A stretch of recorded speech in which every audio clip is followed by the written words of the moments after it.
IVA, because there's always a lot of questions on that. And they're like, well, my goods are duty free. Why is there still 16%?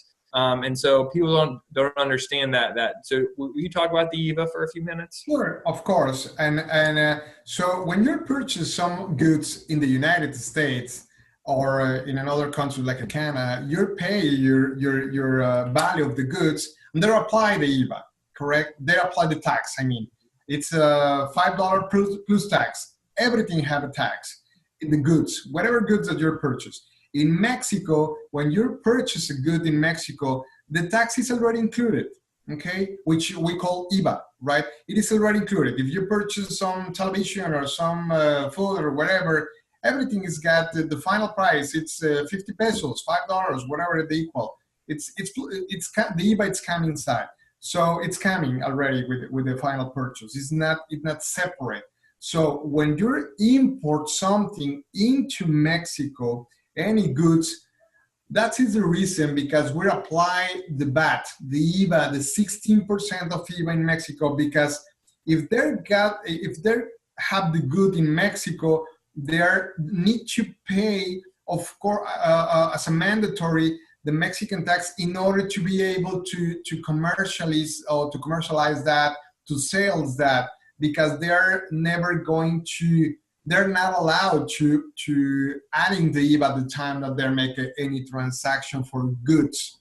In this case, for goods. So it's the reason, because you're paying your VAT at the time that import. So the price at the end need to be included, and that's in an import need to be included at the time that the merchandise cross the border and enter into Mexico. So, however, that IVA, that VAT, as well, through IRS processes or IRS taxes and regulations, once that you get it, you report a record in Mexico, are able to deduct that payment versus the VAT that they need to pay for other kind of good or services. I don't know if the question was a little bit clearer answered. Yeah, so is that even if the item is $100 and there is no duties on it, there is still 16% IVA that gets paid on that item. So there's still $16 worth of tax. That's correct. That is where I think we get a lot of people get confused, because they're like, oh, my item's duty free, and then they see a tax fee on their invoice, and they don't understand what those taxes are for. And it's the same as the Europe value-added tax type scenario. We deal with this as a service provider as well. If Scarborough de Mexico does the work and sends a bill in Mexico, we have to add that 16% IVA. If Scarborough International does the work in Laredo, such as the warehouse work or any of the preview work, and then we bill that directly to someone in Mexico, we end up not adding the IVA. So there are some ways to get around some of that 16% or keep that IVA lower. But at the end of the day, it's simply a sales tax, no different than when you go and you buy something at the store here in the U.S., you pay sales tax on it.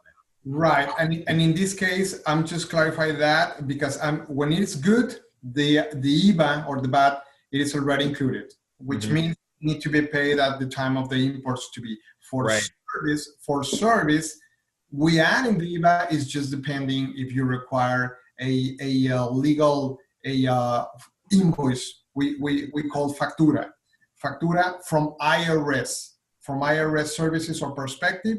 When you require a service from a formal company, they're telling, did you require your invoice? Yes, I need to apply 16% of IVA of VAT. Right.